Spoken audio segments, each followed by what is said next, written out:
Hello students, welcome to कैटजी online classes.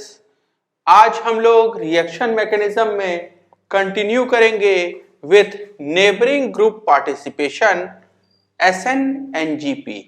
ठीक है, नेबरिंग ग्रुप पार्टिसिपेशन को हम लोग एनकीमेरिक असिस्टेंस भी कहते हैं। ये होता क्या है? So this is interaction of A reaction centre. जहां पे रिएक्शन हो रहा है SN1 या SN2, ठीक है, वो रिएक्शन सेंटर उसका इंटरेक्शन हो रहा है with a lone pair of electrons in an atom और electrons present in the sigma और पाई बॉन्ड।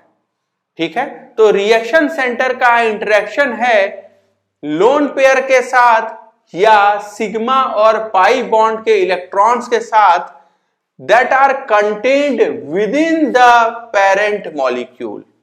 ठीक है, that are contained within the parent molecule but not conjugated with the reaction centre. जब conjugation था तो वो हम SN1 prime और SN2 प्राइम में पढ़ चुके हैं। ठीक है, तो यहां जो भी पाई बॉन्ड है वो कॉन्जुगेशन में नहीं है रिएक्शन सेंटर के साथ। ठीक है, अगला इंपॉर्टेंट पॉइंट कि SN-NGP में होगा क्या? Retention of configuration. ठीक है, रिटेंशन ऑफ कॉन्फ़िगरेशन हम SNI में भी पढ़े हैं। आगे चला जाए, देखा जाए SN-NGP के बारे में। और NGP increases the rate of reaction. कभी भी किसी रिएक्शन सेंटर का अगर इंटरेक्शन हो रहा होगा नेबरिंग ग्रुप के साथ तो रेट ऑफ रिएक्शन बढ़ जाएगा, जो नॉर्मल SN1 या SN2 में होता है उससे कहीं ज्यादा होगा। ठीक है, हम कह सकते हैं कि अप्रोक्सीमेटली 1000 टाइम्स मोर होगा। ठीक है, कब SN-NGP लग सकता है? पहला case, if heteroatom with lone pair is directly attached to the beta carbon with respect to leaving group। ठीक है, तो लीविंग ग्रुप के रेस्पेक्ट में जो बीटा कार्बन होगा उसके साथ हेटेरो एटम लगा होना चाहिए और उस हेटेरो एटम के पास लोन पेयर हो। ठीक है, तो लीविंग ग्रुप जिस कार्बन पे लगा होगा वो अल्फा, उसके बगल का बीटा, और बीटा कार्बन पे आपको hetero atom with lone pair दिखना चाहिए। ये है केस 1। अगला है केस 2, जब गामा कार्बन जो है वो पाई बॉन्डेड होगा। ठीक है, गामा कार्बन जो है वो पाई बॉन्डेड होगा। एक एग्जांपल के साथ इन केसेस को समझा जाए। So let us take example for case 1। जब हम कह रहे हैं कि बीटा कार्बन के साथ लगा हुआ हेटेरो एटम पे लोन पेयर हो। यहां देखिए, ये क्लोरीन, ये लीविंग ग्रुप है। ठीक है, ये लीविंग ग्रुप है, तो ये जो कार्बन है ये अल्फा हो गया, ये बीटा हो गया, और क्या बीटा कार्बन के साथ ये हेटेरो एटम सल्फर लगा है और क्या इसके पास लोन पेयर है। ठीक है, ये केस है SN-NGP का केस 1। ठीक है, देखा जाए यहां होगा क्या? अगर आप इसका रिएक्शन कराने जाते हैं NaOH के साथ तो क्या होगा? तो हमने यहां दो चीजें एक साथ समझनी है। पहला है कि रिटेंशन ऑफ कॉन्फ़िगरेशन देखने को मिलेगा हमको। ठीक है, और दूसरा, यहां नेबरिंग ग्रुप का पार्टिसिपेशन हो रहा है, इसलिए कुछ अनएक्सपेक्टेड प्रोडक्ट भी मिल सकता है, तो हम उसकी भी चर्चा करने जा रहे हैं। मैंने जानबूझ के अल्फा और बीटा कार्बन को अलग अलग बनाया है। इसको CH2 लिया है तो इसको CHD ले लिया। ठीक है, तो CHD लेने का एक कारण तो यह है कि मैं यहां एब्सोल्यूट कॉन्फ़िगरेशन देख पाऊं, रिटेंशन ऑफ कॉन्फ़िगरेशन देख पाऊं। ठीक है, और साथ ही साथ कुछ अनएक्सपेक्टेड प्रोडक्ट बनने वाला है उसकी भी चर्चा कर पाऊं। ठीक है, आगे चला जाए, देखा जाए यहां क्या होगा।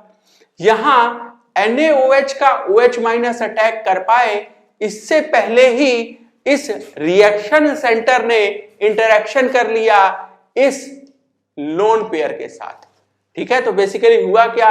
ये लोन पेयर अटैक किया यहां पे और Cl- को बाहर निकाल दिया।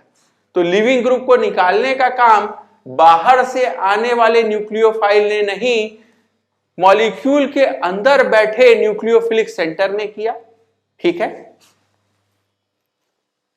और आपको ये नॉन क्लासिकल कैटायन मिल गया।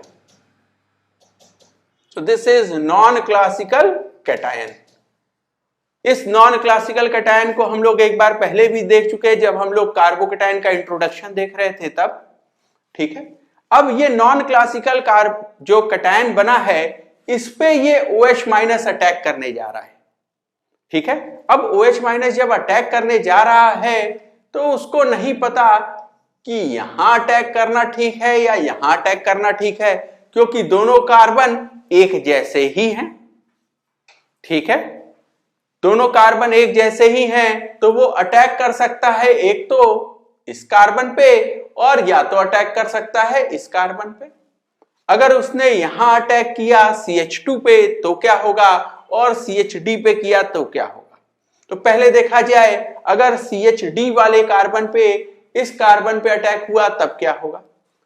अगर इस कार्बन पे आपको दिखेगा कि अटैक हुआ तो ये जो कायरल कार्बन है इस पे अब OH आके लग गया, तो ये इसने यहां अटैक किया, ठीक है, और ये वाला जो बॉन्ड था ये टूट गया टुवर्ड्स सल्फर। सल्फर अपना लोन पेयर वापस ले लिया, ठीक है। यहां आके ये OH लग गया। अगर यहां ये OH लग गया तो क्या होगा, क्योंकि ये नेबरिंग ग्रुप पार्टिसिपेशन है इसलिए आपको रिटेंशन ऑफ कॉन्फ़िगरेशन देगा। रिटेंशन कैसे? रिटेंशन ऑफ कॉन्फ़िगरेशन ऐसे कि जहां पहले Cl था, इस फिशर में देखिए जहां पहले Cl था अब वहीं आपको OH दिखाई देगा, ठीक है। तो जहां Cl था वहीं OH आ गया, so this is retention of configuration, ठीक है। और अगला क्या हुआ, अगर ये OH अटैक कर देता है CH2 पे, तब अगर ये OH CH2 पे अटैक कर देगा तो इस बार क्या होगा, ये वाला बॉन्ड टूटेगा टुवर्ड्स सल्फर, ठीक है। और अगर ये बॉन्ड टूटेगा तो आपको क्या देखने को मिलेगा, you will get this product. ये जो पहले पेयर ऑफ इलेक्ट्रॉन यहां थे ये मूव करके सल्फर पे चले गए, ठीक है। ये बॉन्ड टूट गया, ये बॉन्ड टूट गया, सल्फर पे जो पॉजिटिव चार्ज था वो खत्म हो गया क्योंकि उसको अपना पेयर ऑफ इलेक्ट्रॉन मिल गया। OH यहां के लग गया। अगर OH यहां लगा तो क्या आपको दिखाई देगा कि ये CHD जो है ये कायरल कार्बन अब यहां आ गया है, CH2OH, ठीक है।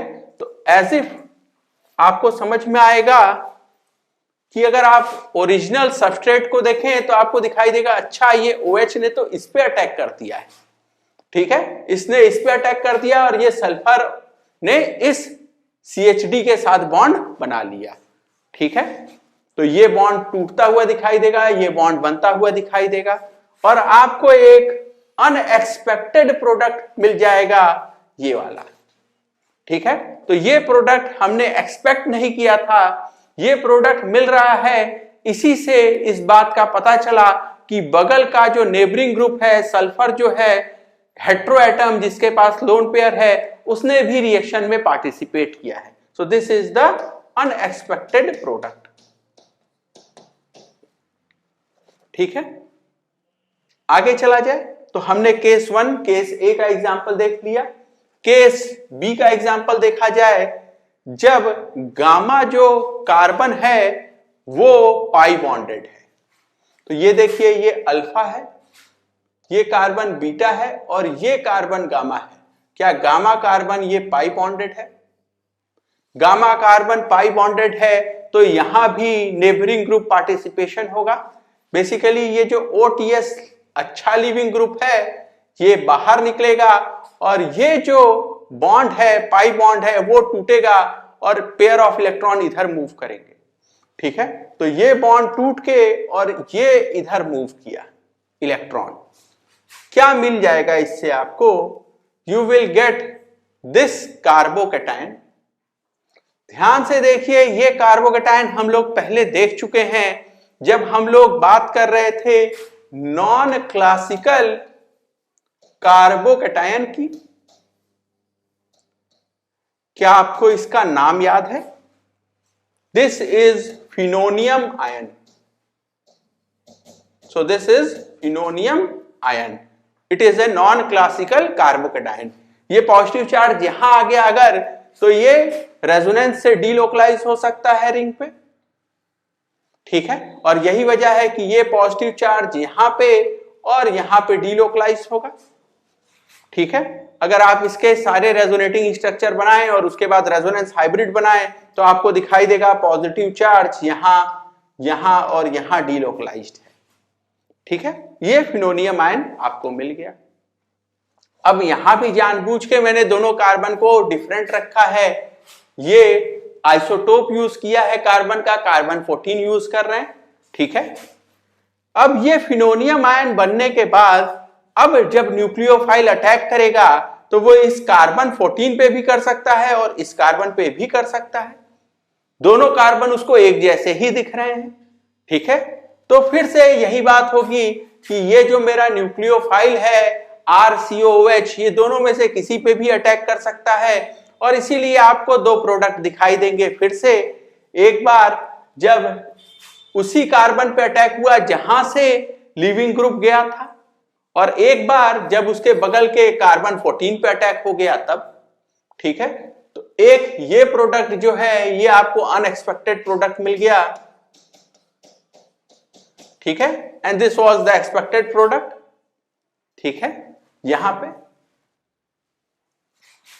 तो SN-NGP में इस क्वेश्चन में हमने, क्योंकि ये कायरल सेंटर नहीं लिया था, इसलिए हम रिटेंशन ऑफ कॉन्फ़िगरेशन नहीं देख पाए इस एग्जांपल में। अगर वो भी कायरल सेंटर लिया होता तो वहां रिटेंशन ऑफ कॉन्फ़िगरेशन भी दिखता, साथ ही साथ हमको एक अनएक्सपेक्टेड प्रोडक्ट भी दिखता, ठीक है। सो दिस वाज अबाउट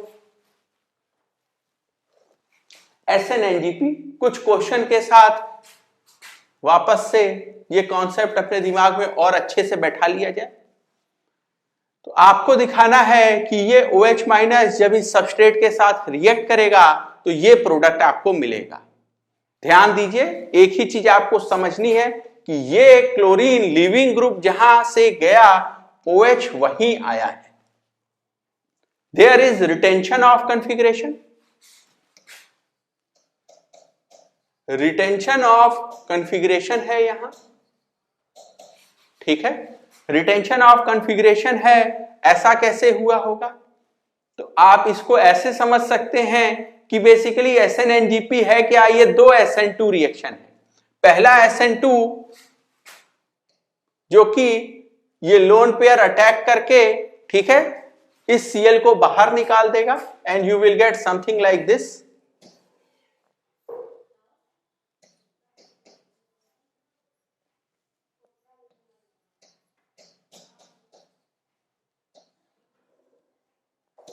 इस सल्फर पे अब प्लस आ गया, ठीक है, ऐसा,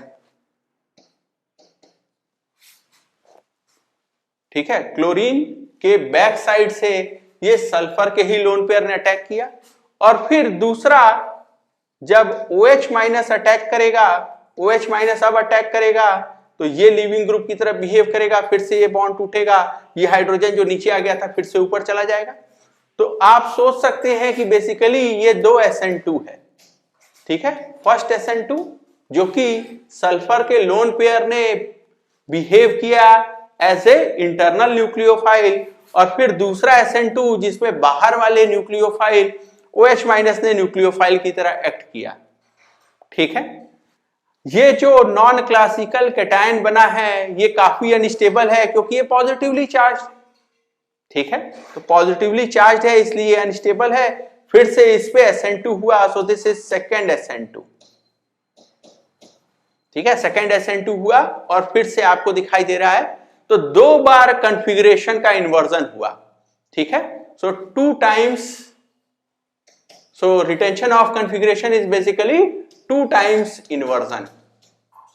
ऐसा भी आप इसको सोच सकते हैं, ठीक है, ये भी एक नेबरिंग ग्रुप पार्टिसिपेशन ही है। अगला कॉन्सेप्ट जो हम लोग पढ़ने जा रहे हैं वो है कंपीटिंग मैकेनिज्म का, ठीक है। सबस्ट्रेट देख के रिएजेंट देख के कई बार आपको पता नहीं चलता कि SN1 होगा, SN2 होगा, E1 होगा या E2 होगा। ठीक है, SN1 prime, SN2 prime, SNNGP, E1CB, ये सारे केसेस काफी क्लियर कट हैं। ठीक है, जो आपको कंपीटिंग मैकेनिज्म में सोचना है वो है कि SN1, SN2, E1, E2 में से कौन सा रिएक्शन गिवन सबस्ट्रेट और रिएजेंट के साथ होगा। तो हम लोग पढ़ चुके हैं पहले ही कि कौन से फैक्टर्स प्रमोट करते हैं।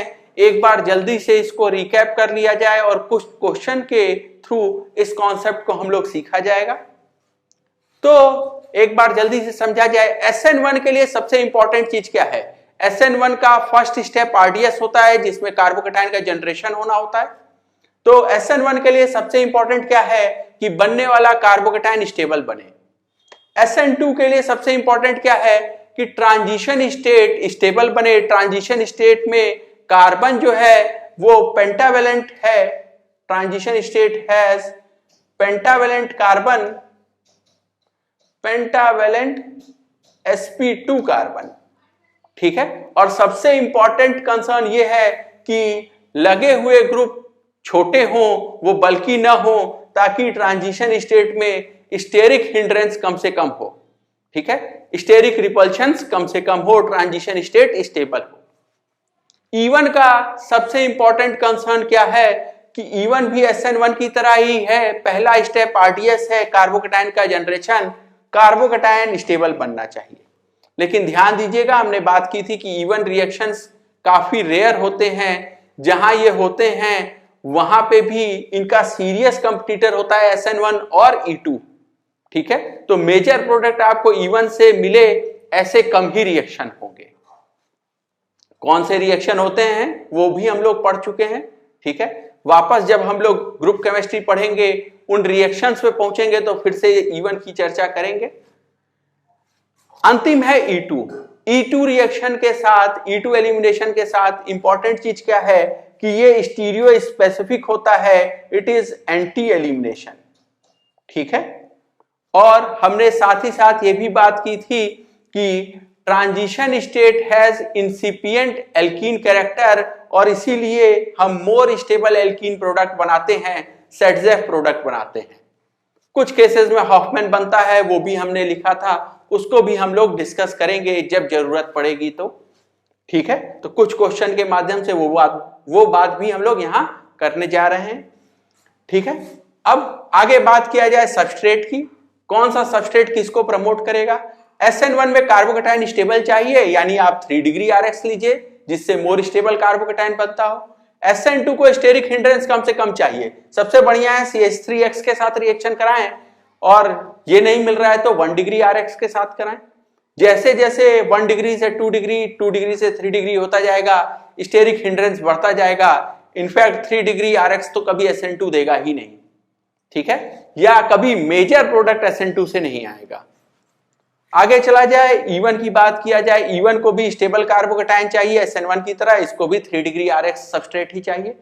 E2 इसको स्टेबल एल्कीन चाहिए, स्टेबल एल्कीन चाहिए, इसीलिए इसको भी 3 डिग्री RX चाहिए, क्योंकि 3 डिग्री RX से बनने वाला एल्कीन ज्यादा स्टेबल होगा। ठीक है, अगला बात किया जाए बेस या न्यूक्लियोफाइल, किसको क्या चाहिए। तो एलिमिनेशन रिएक्शंस को बेस चाहिए होता है, क्योंकि वहां प्रोटॉन खींचना होता है, जबकि जो भी आपका सब्स्टिट्यूशन रिएक्शन है उसको न्यूक्लियोफाइल चाहिए। तो देखिए, सब्स्टिट्यूशन को न्यूक्लियोफाइल चाहिए और एलिमिनेशन को क्या चाहिए, बेस। आगे बात किया जाए, SN2 को स्ट्रॉन्ग न्यूक्लियोफाइल चाहिए, E2 को स्ट्रॉन्ग बेस चाहिए, और इनके कंपटीटर हैं SN1 और E1, जिनको वैसे तो कोई फर्क नहीं पड़ता। ठीक है, ये लोग इंडिपेंडेंट हैं कि क्या आपने बेस या न्यूक्लियोफाइल लिया है, उसका क्या कंसंट्रेशन लिया है, लेकिन कंपटीटर को स्ट्रॉन्ग चाहिए होता है इनके, इसलिए ये लोग वीक मांगते हैं। तो वीक बेस या वीक न्यूक्लियोफाइल चाहिए E1 और SN1 को। अगला बात किया जाए टेम्परेचर का। ठीक है, टेम्परेचर जब भी हाई होगा तो एलिमिनेशन जो है वो फेवर्ड होगा, क्योंकि elimination reactions are entropy favoured reaction. तो हाई टेम्परेचर एलिमिनेशन को प्रमोट करेगा, इसीलिए रूम टेम्परेचर या लो टेम्परेचर जो होगा वो फेवरेबल होगा सब्स्टिट्यूशन के लिए। ठीक है, एक और चीज जिसकी हम चर्चा कर सकते हैं वो है सॉल्वेंट। जनरली प्रोटिक सॉल्वेंट जो है वो SN1 को फेवर करता है और एप्रोटिक सॉल्वेंट SN2 को फेवर करता है, लेकिन ये बात है जनरली। क्या कभी उल्टा भी हो सकता है? जवाब है हाँ, उल्टा भी हो सकता है। देखा जाए, अगर हम एप्रोटिक सॉल्वेंट क्यों लेते थे SN2 में, इसकी बात की जाए तो SN2 में हम एप्रोटिक सॉल्वेंट इसलिए लेते हैं क्योंकि प्रोटिक सॉल्वेंट होगा तो निगेटिवली चार्ज न्यूक्लियोफाइल को चारों ओर से घेर लेगा, एनकम्बर कर लेगा, सॉल्वेशन स्फीयर बना देगा, न्यूक्लियोफिलिसिटी को कम कर देगा। ठीक है, इसीलिए हम बात करते थे कि हम लोग एप्रोटिक सॉल्वेंट लेंगे। दूसरा रीजन हमने ये पढ़ा था कि आप देखिए SN2 रिएक्शन में न्यूक्लियोफाइल पे निगेटिव चार्ज कंसंट्रेटेड है, जबकि ट्रांजिशन स्टेट में ये चीज ट्रांजिशन स्टेट है। ठीक है, जबकि ट्रांजिशन स्टेट में ये निगेटिव चार्ज एक बड़े डोमेन पे फैल गया है, न्यूक्लियोफाइल से लेके लिविंग ग्रुप तक। ठीक है, यही वजह है कि यहां कंसंट्रेटेड चार्ज, यहां पे चार्ज जो है वो डिस्ट्रीब्यूटेड ओवर लार्जर डोमेन। ठीक है, इसका सॉल्वेशन ज्यादा, इसका सॉल्वेशन कम, न्यूक्लियोफाइल या रिएक्टेंट जो है वो स्टेबलाइज हो रहा है और मेरा ट्रांजिशन स्टेट स्टेबलाइज नहीं हो रहा है, ये बढ़ जाता है, रिएक्टिविटी कम हो जाती है। लेकिन क्या हो अगर न्यूक्लियोफाइल आपका न्यूट्रल है? आप देखेंगे अमोनिया, ठीक है, या कोई भी अमीन, ये न्यूट्रल होने के बावजूद अच्छे न्यूक्लियोफाइल होते हैं। अगर न्यूक्लियोफाइल न्यूट्रल है SN2 रिएक्शन में, तो अब इस न्यूक्लियोफाइल को सॉल्वेशन का बहुत खतरा नहीं है। ठीक है, साथ ही साथ अगर लीविंग ग्रुप जो है वो आपका अगर पॉजिटिवली चार्ज है, इसका मतलब यह है कि लिविंग ग्रुप Lg की तरह बाहर निकलेगा, Lg माइनस की तरह नहीं। ठीक है, आप देखिए नॉर्मली क्या होता है, हम लोग लिखते हैं RLg और बाहर निकलता है कौन? Lg minus. लेकिन अगर ऐसा हो जाए कि ये कुछ इस तरह की स्पीशीज है RLg प्लस टाइप की, और इसमें से बाहर कौन निकल रहा है? लिविंग ग्रुप अभी भी पेयर ऑफ इलेक्ट्रॉन के साथ ही बाहर निकल रहा है, लेकिन अब निकल कैसे रहा है? Lg की तरह। ठीक है, तो हम उस केस की बात कर रहे हैं, जैसे कि Nr3 प्लस ये बाहर निकलना है, और अगर ये पेयर ऑफ इलेक्ट्रॉन के साथ बाहर निकला तो ये बाहर निकलेगा कैसे? Nr3 की तरह। ठीक है, और अगर ऐसा हुआ तो उस केस में आपको क्या दिखाई देगा कि जो लिविंग ग्रुप है आपका वो न्यूट्रल है। ठीक है, यहां पे फाइनली, अच्छा इधर नहीं दिखाना चाहिए, इनफैक्ट ये तो ट्रांजिशन स्टेट है। तो अगर ऐसा हुआ तो खेल बदल सकता है। ठीक है, देखिए न्यूक्लियोफाइल न्यूट्रल है, ये जो है स्पीशीज, इस पे पॉजिटिव चार्ज है आपके सबस्ट्रेट पे, यानी बनने वाले ट्रांजिशन स्टेट पे पॉजिटिव चार्ज होगा। ठीक है, अब यहां क्या दिख रहा है? ये न्यूट्रल है, यहां पॉजिटिव चार्ज कंसंट्रेटेड है और यहां positive charge over larger domain है। लेकिन इसको अब प्रोटिक होने से कोई फर्क नहीं पड़ता, क्योंकि यहां तो निगेटिव चार्ज था, इसीलिए आप H+ को अवॉइड कर रहे थे प्रोटिक सॉल्वेंट में जो होता है, इसीलिए आप एप्रोटिक ले रहे थे। तो H+ को अवॉइड कर रहे थे, इसीलिए एप्रोटिक लिया था। यहां ऐसा कोई परेशानी नहीं है। ठीक है, तो इसका मतलब अगर इस तरह का अगर रिएक्शन हुआ तो इसको कोई परेशानी नहीं है अगर आपने प्रोटिक सॉल्वेंट लिया तो। क्यों? क्योंकि ये जो पॉजिटिवली चार्ज स्पीशीज है, ये पॉजिटिवली चार्ज स्पीशीज है, इनको H+ से कोई परेशानी नहीं, H+ इनका सॉल्वेशन नहीं कर रहा होगा। ठीक है, तो इसलिए इनको ये प्रोटिक सॉल्वेंट नहीं चाहिए, इनको प्रोटिक से भी उतना ही अच्छा है। ठीक बात है, और इनफैक्ट अगर ये लोग ज्यादा सॉल्वेट हो रहे होंगे, ये भी ज्यादा सॉल्वेट हो रहा होगा तो बढ़िया ही बात होगी। इसी तरह अगर आप SN1 रिएक्शन की भी बात करें और उसमें भी जो लिविंग ग्रुप है वो न्यूट्रल मॉलिक्यूल की तरह निकलता है, जैसे let's say this is ROH2 plus protonated alcohol है। ठीक है, ये टूटा और R+ और H2O बनाया, तो यहां भी आपको दिखाई देगा यहां पॉजिटिव चार्ज लार्जर डोमेन पे है, यहां पॉजिटिव चार्ज जो है वो छोटे डोमेन पे आ गया। तो जो हमने कॉन्सेप्ट सीखा था कि हम लोग कंपेयर करेंगे stability of intermediate SN1 reaction में, stability of intermediate with respect to reactant, और SN2 रिएक्शन में stability of transition state with respect to reactant, वो कॉन्सेप्ट यहां भी वैलिड होगा। हाँ, प्रोटिक की प्रोटिक कौन सा सॉल्वेंट चाहिए होगा, ये बात बदल सकती है। तो आपको अगर ऐसा क्वेश्चन मिले तो इस बात का ध्यान रखिएगा, जो जनरली में आप कहते हैं कि प्रोटिक सॉल्वेंट SN1 के लिए, प्रोटिक SN2 के लिए, ये हमेशा वैलिड नहीं होगा। ठीक है, तो कुछ अगर आपको एक्सेप्शन पे क्वेश्चन मिले तो उसको सोच के, ठीक है, जो बेसिक कॉन्सेप्ट है वो अप्लाई करके सॉल्व करने की कोशिश करिएगा। एक और छोटी बात हम सॉल्वेंट के बारे में कह दें कि सॉल्वेंट को जरूरी है कि जो आपका रिएक्टेंट है, सॉल्यूट है, वो डिसॉल्व करे। ठीक है, तो इररेस्पेक्टिव ऑफ कि कौन किसको प्रमोट करेगा, अगर सॉल्यूट डिसॉल्व ही नहीं हो रहा है, ठीक है, तो फिर वो सॉल्वेंट किसी काम का नहीं है। ठीक है, तो ये बात इसीलिए हमने जानबूझ के सॉल्वेंट का चर्चा जब हम कंपीटिंग मैकेनिज्म कर रहे होते हैं तो थोड़ा कम करना चाहते हैं।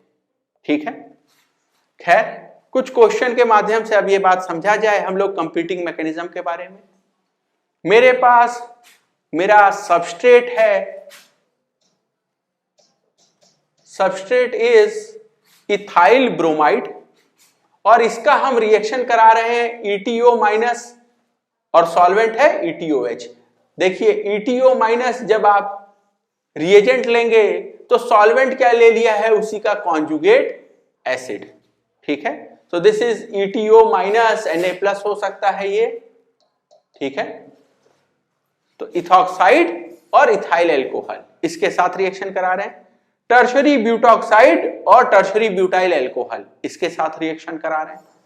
आपको समझना है कि SN1, SN2, E1, E2 में से कौन सा मैकेनिज्म से आप मेजर प्रोडक्ट बनाएंगे। ध्यान दीजिएगा, माइनर प्रोडक्ट दूसरे मैकेनिज्म से भी बन रहा होगा, यहां हम इंटरेस्टेड हैं कि मेजर प्रोडक्ट कौन सा बनाएंगे, उसी की हम यहां चर्चा करने जा रहे हैं। देखा जाए, सबसे पहले आपके पास 1 डिग्री RX है। 1 डिग्री RX किसको अच्छा लगता है, स्टेरिक हिंड्रेंस कम है, SN2 को। ठीक है, आगे देखा जाए यहां रिएजेंट कैसा है, ETO minus. So ETO minus is strong nucleophile and strong base, दोनों है ये। स्ट्रॉन्ग न्यूक्लियोफाइल, स्ट्रॉन्ग बेस दोनों है, लेकिन आपने टेम्परेचर यहां कुछ खास नहीं रखा है। ठीक है, यहां टेम्परेचर कहीं दिया नहीं है कि आप हायर टेम्परेचर पे करा रहे हो, हीटिंग कर रहे हो। यही वजह है कि आप SN2 को फेवर करोगे E2 के ऊपर। E2 तब कराते हैं आप जब हीट दिया होता है, यहां हीटिंग नहीं दिया है इसलिए E2 नहीं। कौन सा मैकेनिज्म, SN2। ठीक है, डोमिनेट करेगा। प्रोडक्ट क्या बन जाएगा अगर SN2 कराना है तो, सो this will B CH3 CH2 and OET।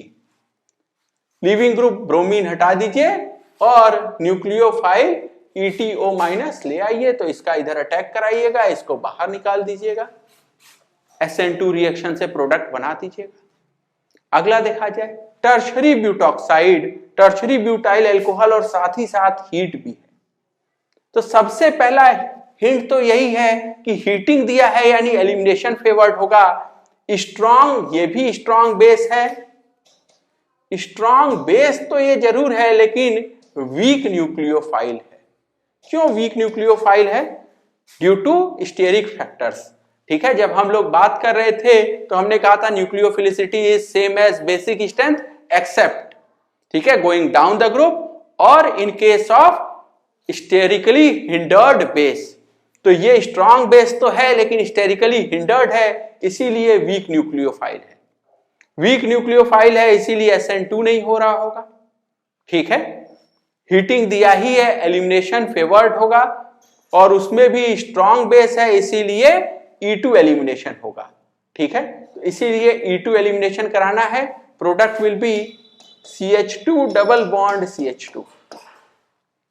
देखिए बनने वाला एल्कीन बहुत स्टेबल नहीं है, क्योंकि यहां ये अनसब्स्टिट्यूटेड एल्कीन है, 0 अल्फा हाइड्रोजन। ठीक है, तो ये अनसब्स्टिट्यूटेड एल्कीन है, 0 अल्फा हाइड्रोजन वाला एल्कीन है। बनने वाला एल्कीन बहुत स्टेबल नहीं है।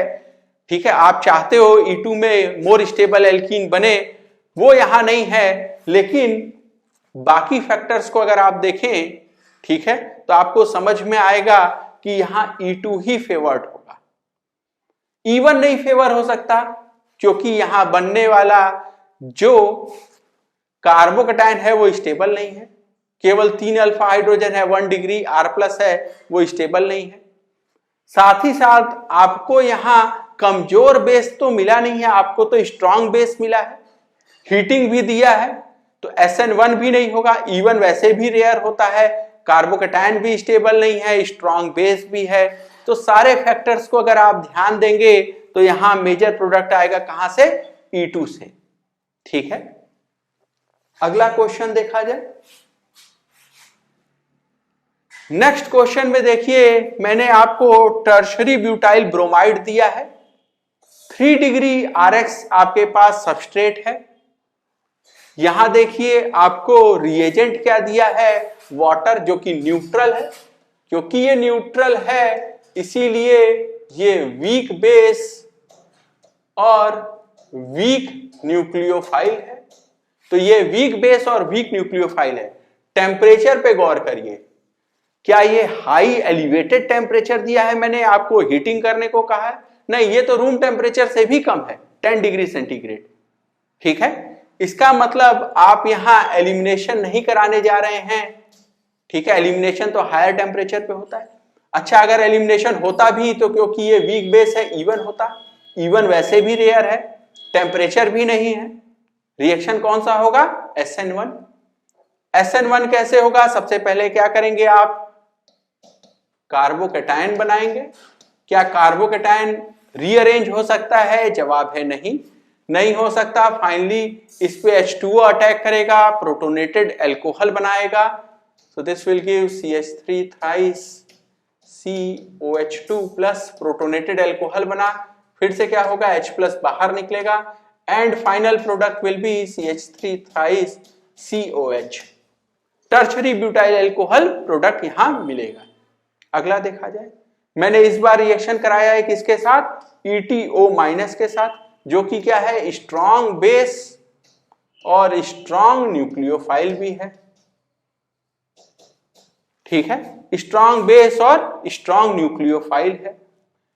स्ट्रॉन्ग न्यूक्लियोफाइल समझ के अगर आप SN2 कराने जाएं तो पता चला ये तो 3 डिग्री RX है, ये कभी भी SN2 देगा ही नहीं, स्टेरिक हिंड्रेंस बहुत ज्यादा है। ठीक है, तो SN2 कभी नहीं देगा, और यही वजह है कि यहां रिएक्शन क्या होगा? E2। तो बेसिकली जब भी आप सोच रहे होंगे आपको लिखना पड़ेगा कि 4 ऑप्शन जो हैं SN1, SN2, E1, E2 में से आपने किसको सेलेक्ट किया और क्यों। आप लिख लीजिए बाकियों को रिजेक्ट क्यों किया। अगर मैं बात करूं SN1 क्यों नहीं करा रहा हूं, SN1 नहीं करा रहा हूं क्योंकि SN1 को क्या चाहिए होता है? Weak nucleophile.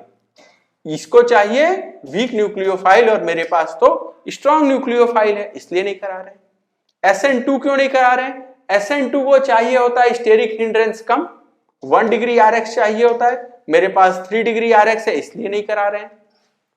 E1 तो वैसे भी रेयर होता है और इसको वीक बेस भी चाहिए होता है। ठीक है, तो वीक बेस चाहिए, रेयर भी है ये। ठीक है, हमको पहले ही पता होता है कहां कहां कराना है। वीक बेस चाहिए, वो है नहीं, इसलिए नहीं करा रहे। E2 को क्या चाहिए? E2 को 3 डिग्री RX चाहिए, ये बात इसकी बन रही है। इसको स्ट्रॉन्ग बेस चाहिए, स्ट्रॉन्ग बेस चाहिए, ये भी बात इसकी बन रही है, और इसीलिए E2 यहां पे रिएक्शन होगा। अगर E2 रिएक्शन होगा तो फाइनली प्रोडक्ट क्या बनेगा? प्रोडक्ट बनेगा कि ये अल्फा, ये बीटा। बीटा कार्बन से हाइड्रोजन को हटा लें, बीटा हाइड्रोजन को निकाल लेंगे and we will get the product as CH3 C double bond CH2 CH3। ठीक है, यहां भी आप SN1, SN2, E1, E2 चारों लिखिएगा, ऑप्शन लिखिएगा कि बाकी तीन आपने क्यों समझा कि उससे मेजर प्रोडक्ट आप नहीं बनाएंगे। अगला क्वेश्चन, इसको देखा जाए। This is CH3Br। CH3Br देखते ही आपको क्या समझ में आया कि there is no beta carbon and no beta hydrogen. अब बीटा हाइड्रोजन ही नहीं है अगर, तो इसका मतलब E1 और E2 तो हो ही नहीं सकता, ठीक है, एलिमिनेशन रिएक्शन हो ही नहीं सकता। अब देखा जाए, यानी यहां ऑप्शन क्या बचा, SN1 और SN2। देखा जाए, ETO माइनस ले लिया आपने ले लिया स्ट्रॉन्ग न्यूक्लियोफाइल, स्ट्रॉन्ग न्यूक्लियोफाइल ले लिए तो SN2 करा दो, ठीक है। टर्शरी ब्यूटॉक्साइड, ये क्या है, ये वीक न्यूक्लियोफाइल है, ठीक है, वीक न्यूक्लियोफाइल है। क्यों, स्टेरिक वजहों से ये स्ट्रॉन्ग नहीं हो पा रहा है, चार्ज तो है अभी भी, लेकिन इसके बावजूद यहां SN1 रिएक्शन कभी नहीं हो सकता। CH3+ जो है बहुत ही खराब कार्बोकेटायन है, तो यहां बात सही है कि SN1 तो हो ही नहीं सकता, तो फिर मिला के क्या होगा, SN2, ठीक है। SN1 रिएक्शन कहां कहां होता है, जहां कार्बोकेटायन स्टेबल बनता हो, जैसे बेंजाइलिक, एलाइलिक 3 डिग्री, 2 डिग्री में भी हो सकता है, लेकिन 1 डिग्री खासकर सिर्फ कहां होता है, नियोपेंटाइल वाले में। तो 1 डिग्री सिर्फ नियोपेंटाइल में हम सोचते हैं, क्योंकि वहां SN2 नहीं हो पाता due to beta hindrance. CH3X में तो कभी भी SN1 नहीं होगा, ठीक है। तो SN2 होगा, न्यूक्लियोफाइल कमजोर ही सही, लेकिन मैकेनिज्म SN2 ही होगा, ठीक है। So this will give product as ETO CH3 and this will be tertiary butoxide जो है वो अटैक करेगा और, ठीक है, बाहर निकाल देगा किसको, ब्रोमीन को। तो ये अटैक और ये बाहर, ठीक है। अगला क्वेश्चन देखा जाए। नेक्स्ट क्वेश्चन, इस बार आपने लिया है 2 डिग्री RX। 2 डिग्री RX मतलब ये जो 2 डिग्री RX है ये SN1 दे सकता है, SN2 भी दे सकता है, अच्छा बीटा हाइड्रोजन भी है, E1 भी दे सकता है, E2 भी दे सकता है। यानी इस बार आपको एनालाइज करना पड़ेगा कि आप किससे प्रोडक्ट बनाना चाहते हैं, ठीक है। ये बात ध्यान रखिएगा कि E1 थोड़ा रेयर, ठीक है, कौन से केस में होता था आपको पता है। देखा जाए, यहां आपने सबसे पहले देखना है हीट। अच्छा, हीटिंग मतलब एलिमिनेशन यहां फेवर्ड है, एलिमिनेशन फेवर्ड है, ठीक है। साथ ही साथ आपने ETO माइनस स्ट्रॉन्ग बेस लिया है, तो स्ट्रॉन्ग बेस लिया है आपने, हीटिंग भी कर रहे हो, डेफिनेटली E2 होगा, ठीक है। And you will get product as CH3CH double bond CH2, ठीक है, E2 एलिमिनेशन करा के। क्यों यहां आप SN1 नहीं करा रहे हो, SN2 नहीं करा रहे हो, E1 नहीं करा रहे हो? SN1 क्यों नहीं करा रहे? SN1 को चाहिए वीक न्यूक्लियोफाइल, मेरे पास यहां ETO माइनस तो स्ट्रॉन्ग न्यूक्लियोफाइल है। SN2 क्यों नहीं करा रहे? हाँ, ये स्ट्रॉन्ग न्यूक्लियोफाइल तो है, लेकिन टेम्परेचर जाते हैं, लोअर टेम्परेचर पे हम सब्स्टिट्यूशन कराते हैं, तो इसको चाहिए लोअर टेम्परेचर, जबकि मेरे पास हीटिंग है इसलिए नहीं करा रहे। E1 क्यों नहीं करा रहे? इसको क्या चाहिए? इसको चाहिए वीक बेस, और मेरे पास क्या है? स्ट्रॉन्ग बेस है। तो यही वजह है कि ये तीनों रिएक्शन नहीं हो रहे हैं। कौन सा रिएक्शन हो रहा है? E2। अगला केस देखा जाए, CH3COO माइनस। अगर आप इसको देखें CH3COO माइनस, तो आपको पता होगा यहां जो निगेटिव चार्ज है वो दो इक्विवेलेंट रेजोनेटिंग स्ट्रक्चर की वजह से दोनों ऑक्सीजन पे बराबर डिस्ट्रीब्यूटेड है। तो निगेटिव चार्ज अगर डीलोकलाइज्ड है तो कैसा ये न्यूक्लियोफाइल और कैसा बेस होगा? जवाब है ये वीक न्यूक्लियोफाइल और वीक बेस होगा, ठीक है। वेरी वीक नहीं है, लेकिन फिर भी डीलोकलाइज्ड है, इसलिए ये है वीक न्यूक्लियोफाइल और वीक बेस। अच्छा, बहुत वीक नहीं है ये, ध्यान रखिएगा, कंपैरेटिवली वीक, और वीक भी सही नहीं शब्द है, इसको कहा जाए weaker. So weaker nucleophile and weaker base. ठीक है, आगे देखा जाए, यहां बात की जाए, क्या बनने वाला कार्बोकैटायन बहुत स्टेबल है? जवाब है नहीं, बनने वाला कार्बोकैटायन भी बहुत स्टेबल नहीं है। ठीक है, टेम्परेचर हाई नहीं दिया है तो E1 E2 नहीं हो पाएगा। ठीक है, तो टेम्परेचर लो है या रूम टेम्परेचर है यहां, इसलिए आप SN1 या SN2 की बात करें। बनने वाला कार्बोकैटायन बहुत स्टेबल नहीं है तो कुछ SN1 के रास्ते से बनेगा, कुछ SN2 के रास्ते से बनेगा। कार्बोकैटायन में रीअरेंजमेंट भी नहीं है तो जो SN1 से भी बनेगा वो भी प्रोडक्ट वही होगा जो SN2 से बन रहा है। प्रोकायरल भी नहीं है कि कोई कायरलिटी की दिक्कत हो, फिर भी मेजर प्रोडक्ट SN2 से आएगा and you will get major product as CH3 CH CH3 OCO CH3। ठीक है, ध्यान दीजिएगा यहां SN1 SN2 दोनों से बन रहा होगा ये। ठीक है, उसमें भी मेजर किससे बन रहा होगा? SN2 से। ठीक है, despite this is not very strong nucleophile. ठीक है, ये वीकर न्यूक्लियोफाइल है। वीक भी कहना गलत होगा, वीक तो उसको कहते हैं नॉर्मली जो न्यूट्रल हो। ठीक है, आपको पता है SN1 रिएक्शन कौन सा होता है? SN1 होता है सॉल्वोलिसिस रिएक्शन, जहां सॉल्वेंट ही न्यूक्लियोफाइल की तरह एक्ट करे। यानी अगर सिर्फ आपको एसिटिक एसिड दिया होता है ACOH तो आप कहते हैं SN1 है। अगर आपको एसिटेट दे दिया, थोड़ा भी एसिटेट है जो, वो SN2 कराएगा। तो एसिटेट वाला हिस्सा ये जो है ये कराएगा कौन सा? SN2। और ये जो सॉल्वेंट है एसिटिक एसिड ये क्या कराएगा? SN1। ठीक है, हमने पढ़ा भी था जब एसिटिक एसिड या एसिटिक एनहाइड्राइड सॉल्वेंट की तरह आप लोग SN1 रिएक्शन हो रहा हो, उस SN1 रिएक्शन को हम कहते हैं एसिटोलिसिस। ठीक है, ये बात क्लियर हुई? ठीक है, so with this we end reaction mechanism. ठीक है, इसी के साथ अब हम लोग ये चैप्टर खत्म करते हैं। Thank you.